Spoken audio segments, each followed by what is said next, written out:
भाई अहमद, मुझे आप सल्लल्लाहु अलैहि वसल्लम की एक हदीस मिली है जिसमें आप सल्लल्लाहु अलैहि वसल्लम फरमाते हैं कि दज्जाल का दौर सबसे मुश्किल दौर होगा। मतलब इससे पहले इंसानियत ने इतना मुश्किल दौर देखा ही नहीं होगा। और तो पता है कि आप सल्लल्लाहु अलैहि वसल्लम और सहाबा इकराम उन्होंने अपनी कौम को किस चीज़ की नसीहत की? उन्होंने अपनी कौम को इस बात की नसीहत की कि वो अल्लाह ताला की पनाह मांगे दज्जाल से। उस दौर में, जिस दौर में दज्जाल की एक भी निशानी नहीं पूरी, उसमें इतनी सेफ्टी करने की क्या जरूरत है? इससे अंदाजा होता है दज्जाल के फितने का।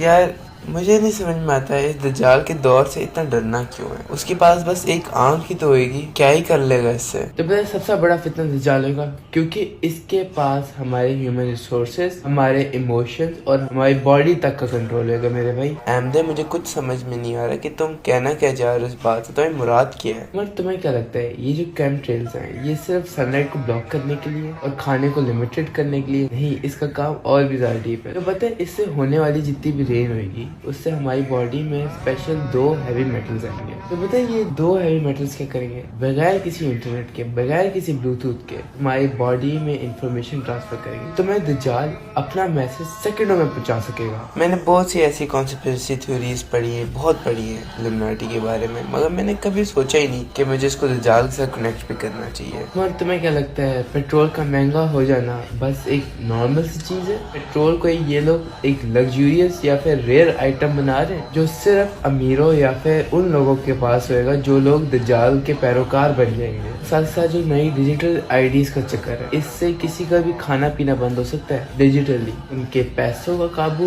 उनके खुराक का काबू सारा दज्जाल के पास होएगा सिर्फ इस डिजिटल आईडी की वजह से। इंसान की बॉडी में माइक्रोचिप भी प्लांट की जा रही है और ये सब कुछ, ये सारी प्लानिंग आखिर में द न्यू वर्ल्ड ऑर्डर की शक्ल लेगी। तो भाई बता मैं कैसे अपने ईमान की हिफाजत करूँ? आप सल्लल्लाहु अलैहि वसल्लम ने हमें नसीहत की थी कि जब दज्जाल का दौर शुरू है तो मुसलमानों को चाहिए कि वो लोग सिटीज को छोड़ के पहाड़ों की तरफ रुख कर ले। और इन सब में सबसे ज्यादा इंपॉर्टेंट चीज सूरह काफ, उसकी आखिरी 10 आयतों को याद करो। मेरे भाई अपनी सोच को मजबूत करो, जो गलत है वो गलत है, जो सही है वो सही है, और इंसाफ का साथ दो। अल्लाह ताला हमें अपनी पनाह में रखे दज्जाल के फितने से।